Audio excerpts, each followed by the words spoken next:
नमस्कार, आवाज समाचार में आप सभी का स्वागत है। मैं हूं सीमा। खबरों की शुरुआत करते हैं। सबसे पहले नजर डाल लेते हैं हेडलाइंस पर। नीतीश कुमार ने 10वीं बार बिहार के मुख्यमंत्री के रूप में ली शपथ। एनडीए मंत्रिमंडल भी हुआ घोषित। शपथ समारोह में पीएम मोदी ने गमछा लहराकर भरा जोश। एनडीए की प्रचंड जीत का मनाया जश्न। 10वीं बार सीएम बनने पर तेजस्वी यादव ने नीतीश कुमार को दी बधाई और जताई उम्मीद। राहुल गांधी को सुप्रीम कोर्ट से राहत। सेना टिप्पणी मामले में ट्रायल कोर्ट की कार्रवाई 4 दिसंबर तक स्थगित। और नेपाल में जेनजी प्रदर्शन से फिर भड़की हिंसा। 12 जिले में लगा कर्फ्यू। और अब खबरें विस्तार से। आज बिहार की राजधानी पटना के ऐतिहासिक गांधी मैदान में जनता दल के राष्ट्रीय अध्यक्ष नीतीश कुमार ने रिकॉर्ड 10वीं बार मुख्यमंत्री के रूप में शपथ ली है। राज्यपाल आरिफ मोहम्मद खान ने उन्हें पद और गोपनीयता की शपथ दिलाई। शपथ ग्रहण समारोह में प्रधानमंत्री नरेंद्र मोदी, गृह मंत्री अमित शाह, बीजेपी के राष्ट्रीय अध्यक्ष जगत प्रकाश नड्डा और एनडीए के कई अन्य वरिष्ठ नेता मौजूद रहे। इसके अलावा एनडीए शासित कई राज्यों के मुख्यमंत्री भी समारोह में शामिल हुए। इस बार नई सरकार में कुल 26 विधायकों ने मंत्री पद की शपथ ली है। पार्टीवार देखें तो बीजेपी से 14, जेडीयू से 8, एलजेपी से 2 और हम से 1 मंत्री शामिल हुए हैं। मंत्री सूची में बीजेपी के सम्राट चौधरी, विजय सिन्हा, लखेंद्र कुमार रोशन, प्रमोद कुमार, संजय सिंह टाइगर, अरुण शंकर प्रसाद, सुरेंद्र मेहता, नारायण यादव, रमा निषाद, नितिन नवीन, राम कृपाल यादव, मंगल पांडे और दिलीप जायसवाल शामिल हैं। जबकि जेडीयू के मोहम्मद जमा खान, लेसी सिंह, मदन सहनी, विजय चौधरी, विजेंद्र प्रसाद यादव, श्रवण कुमार चौधरी, अशोक और सुनील कुमार मंत्री बने हैं। वहीं एलजेपी और आरएलएमपी के संजय कुमार सिंह, संजय कुमार और दीपक प्रकाश मंत्री बनाए गए हैं। हमसे संतोष सुमन शामिल हैं। शपथ ग्रहण के बाद केंद्रीय मंत्री राजनाथ सिंह और राष्ट्रीय लोक दल नेता जयंत सिंह ने नवनिर्वाचित मुख्यमंत्रियों और मंत्रियों को बधाई दी। राजनाथ सिंह ने भी नीतीश कुमार और उप मुख्यमंत्री सम्राट चौधरी तथा विजय सिन्हा को बधाई दी। जयंत सिंह ने बिहार और एनडीए के नेताओं को शानदार शपथ ग्रहण समारोह के लिए बधाई दी। आपको बता दें कि चुनाव नतीजों में एनडीए ने प्रचंड बहुमत हासिल किया था, जिसमें BJP 79, JDU 85, RJD 25, LJP 19, Congress 6, AIMIM 5, हम 5 और आरएलएमपी 4 सीटें जीतने में सफल रहे थे। मैं नीतीश कुमार सत्य निष्ठा से प्रतिज्ञा करता हूं कि मैं विधि द्वारा स्थापित भारत के संविधान के प्रति सच्ची श्रद्धा और निष्ठा रखूंगा। मैं भारत की प्रभुता और अखंडता अक्षुण्ण रखूंगा। मैं बिहार राज्य के मुख्यमंत्री के रूप में मैं अपने कर्तव्यों का श्रद्धापूर्वक और शुद्ध अंतःकरण से निर्वहन करूंगा तथा मैं भय या पक्षपात, अनुराग या द्वेष के बिना सभी सरकार के लोगों के प्रति संविधान और विधि के अनुसार न्याय करूंगा। मैं नीतीश कुमार सत्यनिष्ठा से प्रतिज्ञा करता हूं कि जो विषय बिहार राज्य के मुख्यमंत्री के रूप में मेरे विचार के लिए लाया जाएगा अथवा मुझे ज्ञात होगा, उसे किसी व्यक्ति या व्यक्तियों को तब से सिवाय जबकि ऐसे मुख्यमंत्री के रूप में अनेक कर्तव्यों के सम्यक और निर्वहन के लिए ऐसा करना अपेक्षित हो, मैं प्रत्यक्ष अथवा अप्रत्यक्ष रूप से संसूचित या प्रकट नहीं करूंगा। धन्यवाद। धन्यवाद। बधाई।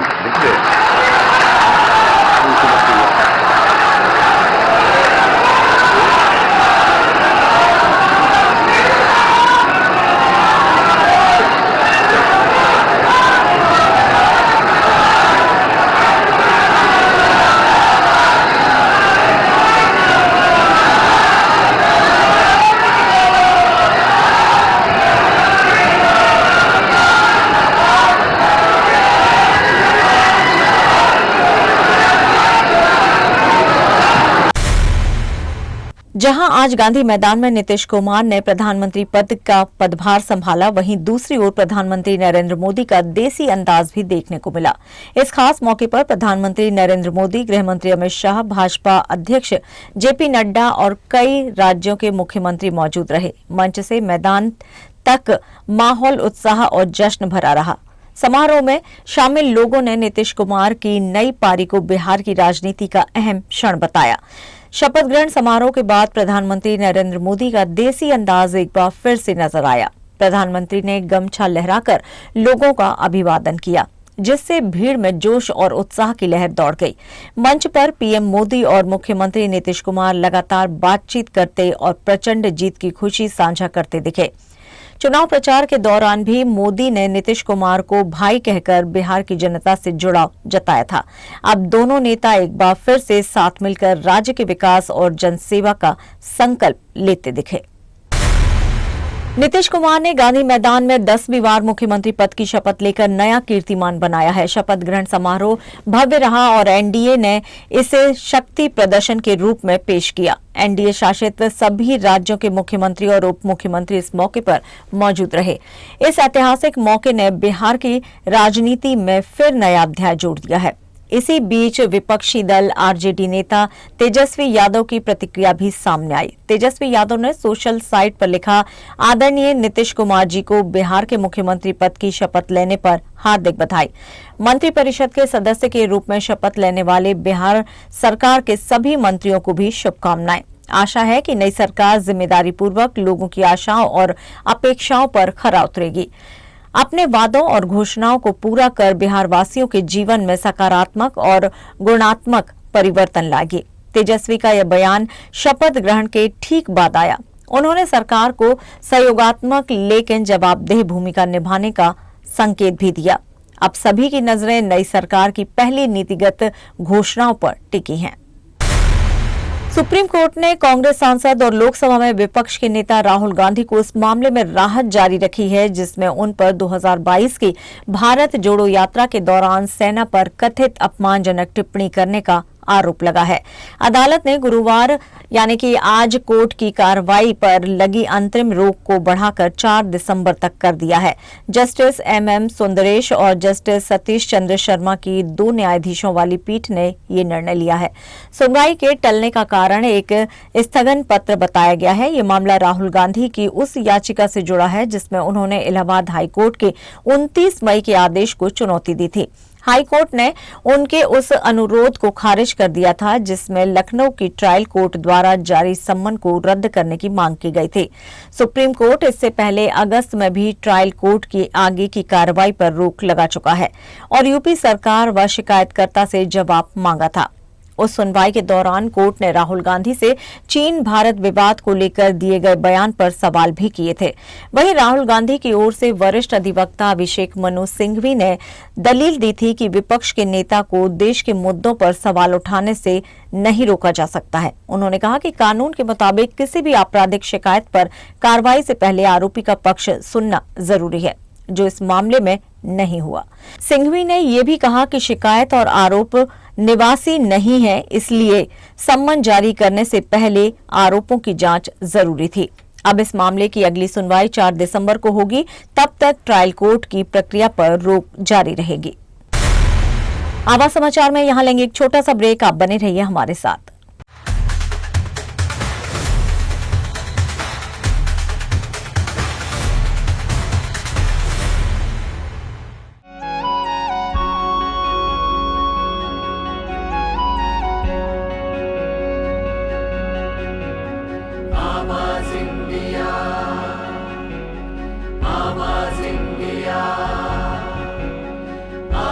ब्रेक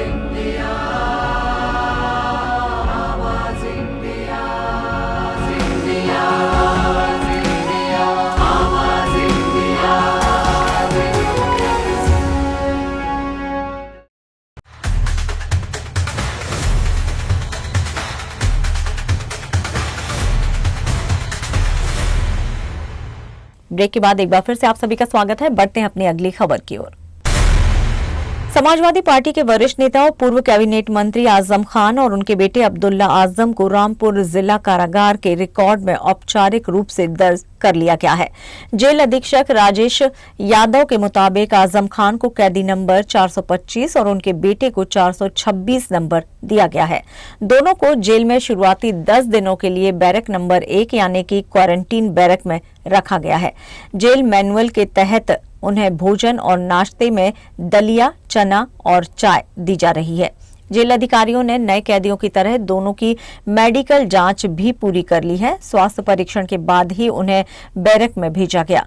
मेडिकल हिस्ट्री के अनुसार उपचार उपलब्ध कराया जा रहा है। जेल अधीक्षक ने बताया कि एमपी एमएलए स्पेशल कोर्ट से मिले आदेश के अनुसार दोनों के मामले की आगे की कार्रवाई पूरी तरह जेल मैनुअल के हिसाब से ही की जाएगी और आजम खान को किसी भी स्थानांतरण से पहले अदालत की अनुमति अनिवार्य होगी।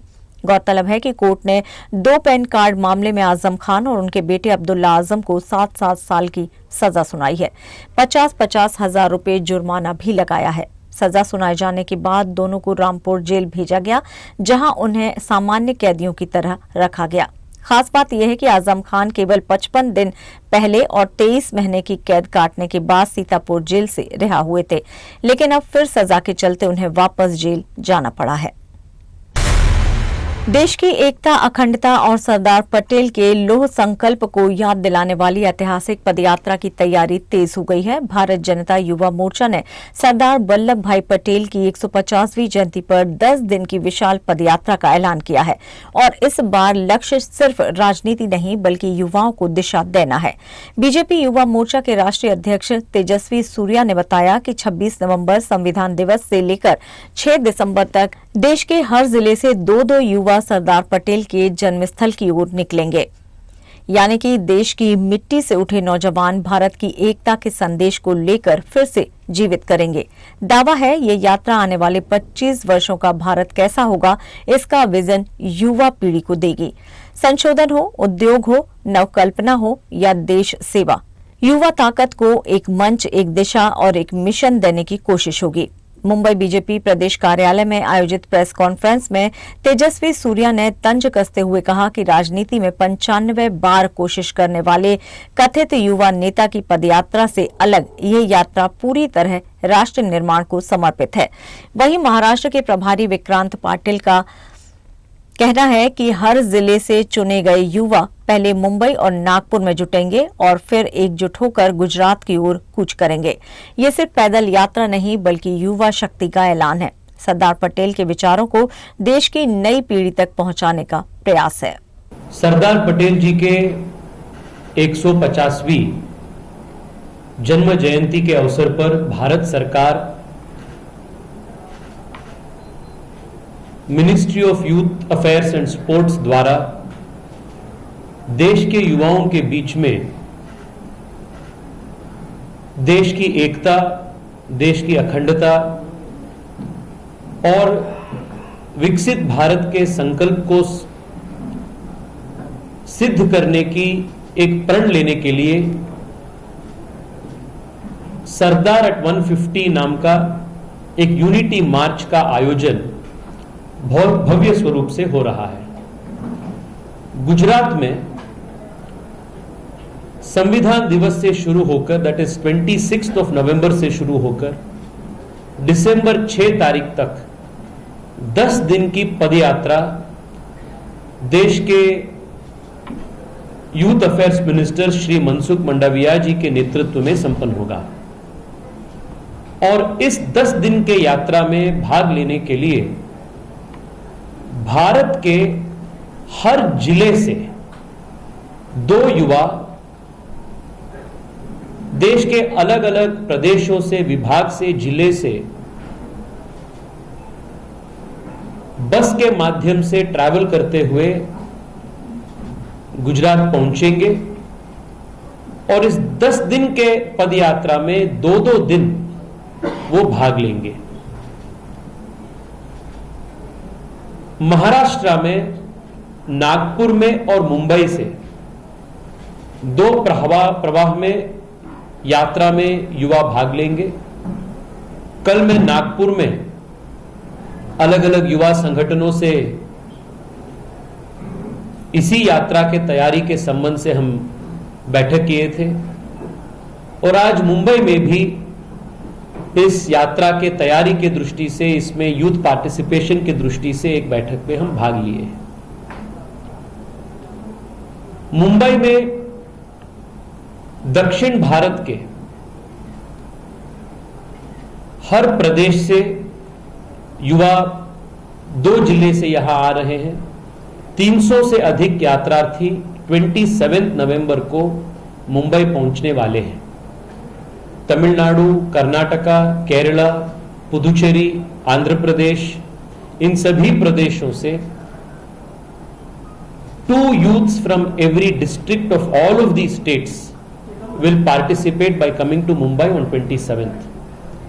28 नवंबर सुबह मुंबई में माननीय मुख्यमंत्री देवेंद्र फडणवीस जी के शुरुआत से, फ्लैग ऑफ से, यहां से यात्रा पालघर की ओर जाकर वहां से गुजरात प्रवेश करेंगे। यह यात्रा एक प्रेरणा यात्रा है। देश के कोने कोने से आ रहे युवाओं को सरदार पटेल जी के बारे में, उनके जीवन के बारे में और वो कैसे पूरे भारत को राजनीतिक रूप से एकत्रित किया, इसके बारे में,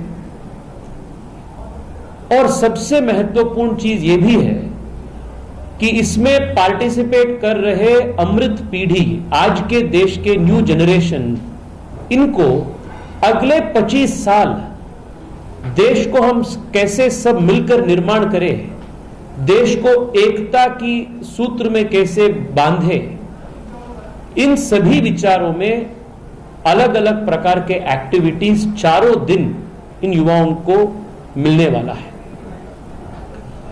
अलग अलग क्लासरूम्स में, कॉलेजेस में जाकर युवा, ये डेलीगेट्स युवाओं का संपर्क करेंगे। अलग अलग शहरों में शाम के संदर्भ में व्यापारियों के साथ, वहां के बुजुर्गों के साथ, वहां के सीनियर सिटीजन्स के साथ, वहां के जनप्रतिनिधियों के साथ ग्रुप डिस्कशंस करेंगे। देश पहले कैसा था, देश आज कैसे बदल रहा है, इसके बारे में विस्तार रूप में चर्चा करेंगे। और यात्रा के बाद अपने अपने जिलों में वापस जाने के बाद वहां के सामाजिक, वहां के आर्थिक, वहां के अलग अलग समस्याओं को युवा होने के नाते हम कैसे सुधार कर सकते हैं, इसके बारे में संकल्प करेंगे, चर्चा करेंगे। दुलारचंद यादव हत्याकांड में आरोपी और मोकामा के विधायक अनंत सिंह को कोर्ट से बड़ा झटका लगा है। पटना सिविल कोर्ट ने उनकी जमानत याचिका खारिज कर दी है, जिसके बाद अब अनंत सिंह इसे हाई कोर्ट में चुनौती देंगे। अनंत सिंह को 30 अक्टूबर को बिहार विधानसभा चुनाव प्रचार के दौरान दुलारचंद यादव की हत्या के आरोप में गिरफ्तार किया गया था। गिरफ्तारी के बाद से वे बेऊर जेल में बंद है। अनंत सिंह ने जेल से ही जमानत के लिए याचिका दायर की थी, लेकिन कोर्ट ने इसे अस्वीकार कर दिया है। कोर्ट का फैसला आने के बाद उनकी कानूनी मुश्किलें और बढ़ गई हैं। अनंत सिंह पर आरोप है कि मोकामा में जन स्वराज पार्टी समर्थक दुलारचंद यादव की हत्या चुनाव अवधि के दौरान हुई, जिसके बाद पुलिस ने उन्हें हिरासत में ले लिया था। गिरफ्तारी के बावजूद वे मोकामा विधानसभा सीट से चुनाव जीतने में सफल रहे और 28,000 से अधिक वोटों से चुनाव जीता भी। उनकी प्रतिद्वंदी आरजेडी उम्मीदवार वीणा देवी चुनाव जीतने में विफल रहीं। जेल में रहते हुए भी अनंत सिंह को समर्थकों का व्यापक समर्थन मिला। जीत के बाद उन्होंने अदालत से राहत की उम्मीद में जमानत याचिका दाखिल की थी, लेकिन याचिका खारिज करने के बाद अब उन्हें हाईकोर्ट का दरवाजा खटखटाना पड़ेगा। और खबरों में यहाँ लेंगे एक छोटा सा ब्रेक, आप बने रहिए हमारे साथ।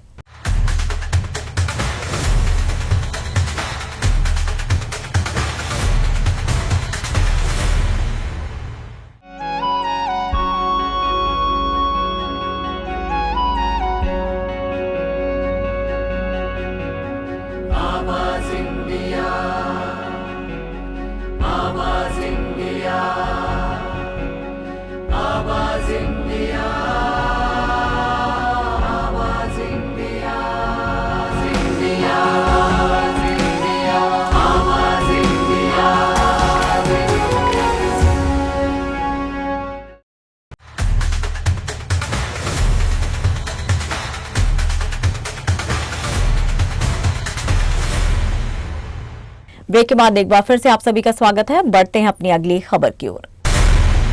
नेपाल में फिर से जेनजी आंदोलनकारियों का प्रदर्शन शुरू हो गया है, जिससे देश के कुछ हिस्सों में कर्फ्यू लगा दिया गया है। सितंबर में हुए पहले विद्रोह के तत्कालीन प्रधानमंत्री केपी शर्मा ओली की सरकार गिरा दी गई थी, जिसके बाद सुशीला कार्की को अंतरिम पीएम बनाया गया। अब युवा प्रदर्शनकारियों और पूर्व शासक पार्टी के समर्थकों के बीच नई झड़पें भड़क गई हैं। 12 जिले में प्रशासन ने सभी सार्वजनिक सभाओं पर रोक लगा दी है और एयरपोर्ट सहित संवेदनशील इलाकों में सुरक्षा व्यवस्था बढ़ा दी गई है। हिंसक झड़पों के बाद पीएम सुशीला कार्की ने जेनजी आंदोलनकारियों से शांति बनाए रखने की अपील की है और सभी दलों से अनावश्यक उकसावे से बचने को भी कहा है। नेपाल पुलिस के प्रवक्ता ने बताया है कि स्थिति फिलहाल सामान्य है और किसी के घायल होने की कोई खबर नहीं है। स्थानीय प्रशासन ने सेमरा एयरपोर्ट और आसपास कर्फ्यू लगाकर सुरक्षा व्यवस्था सख्त कर दी है। युवा प्रदर्शनकारियों का आरोप है कि पिछली बार जेनजी आंदोलन के समय पुलिस ने ओली का समर्थन किया था। फरवरी-मार्च 2026 में आम चुनाव से पहले यह आंदोलन फिर सक्रिय हो गया है। जोश और रोमांच के साथ क्रिकेट और बॉलीवुड की दुनिया एक हो रही है। महिला क्रिकेट टीम की उपकप्तान स्मृति मंधाना और पलाश मुंछल 23 नवंबर को महाराष्ट्र के सांगली गांव में 7 फेरे लेंगे। शादी का आमंत्रण कार्ड पहले ही इंदौर में मुच्छल परिवार के रिश्तेदारों और खास मेहमानों को भेजा जा चुका है। शादी और उसके बाद की पार्टी सांगली में होगी। फिलहाल इंदौर में रिसेप्शन की कोई योजना नहीं है, लेकिन बाद में मुंबई में एक हाई प्रोफाइल पार्टी होने की संभावना जरूर है। आपकी जानकारी के लिए बता दें कि पलाश मुंछल फिल्म इंडस्ट्री से जुड़े हैं और बॉलीवुड की मशहूर सिंगर पलक के भाई हैं। स्मृति और पलाश का रिश्ता पलक की शादी से शुरू हुआ था। पलाश फिल्मों में पहले संगीत दे चुके हैं और अब फिल्म निर्देशन में सक्रिय हैं। स्मृति महिला विश्व कप के दौरान इंदौर में खेलते हुए यहां पलाश से मिली थीं। दोनों के रिश्ते में क्रिकेट और बॉलीवुड का रंग साफ झलकता है और अब फैंस को इस शादी के उत्सव का बेसब्री से इंतजार है। और फिलहाल आवाज समाचार में इतना ही, लेकिन आप देखते रहिए आवाज इंडिया। नमस्कार।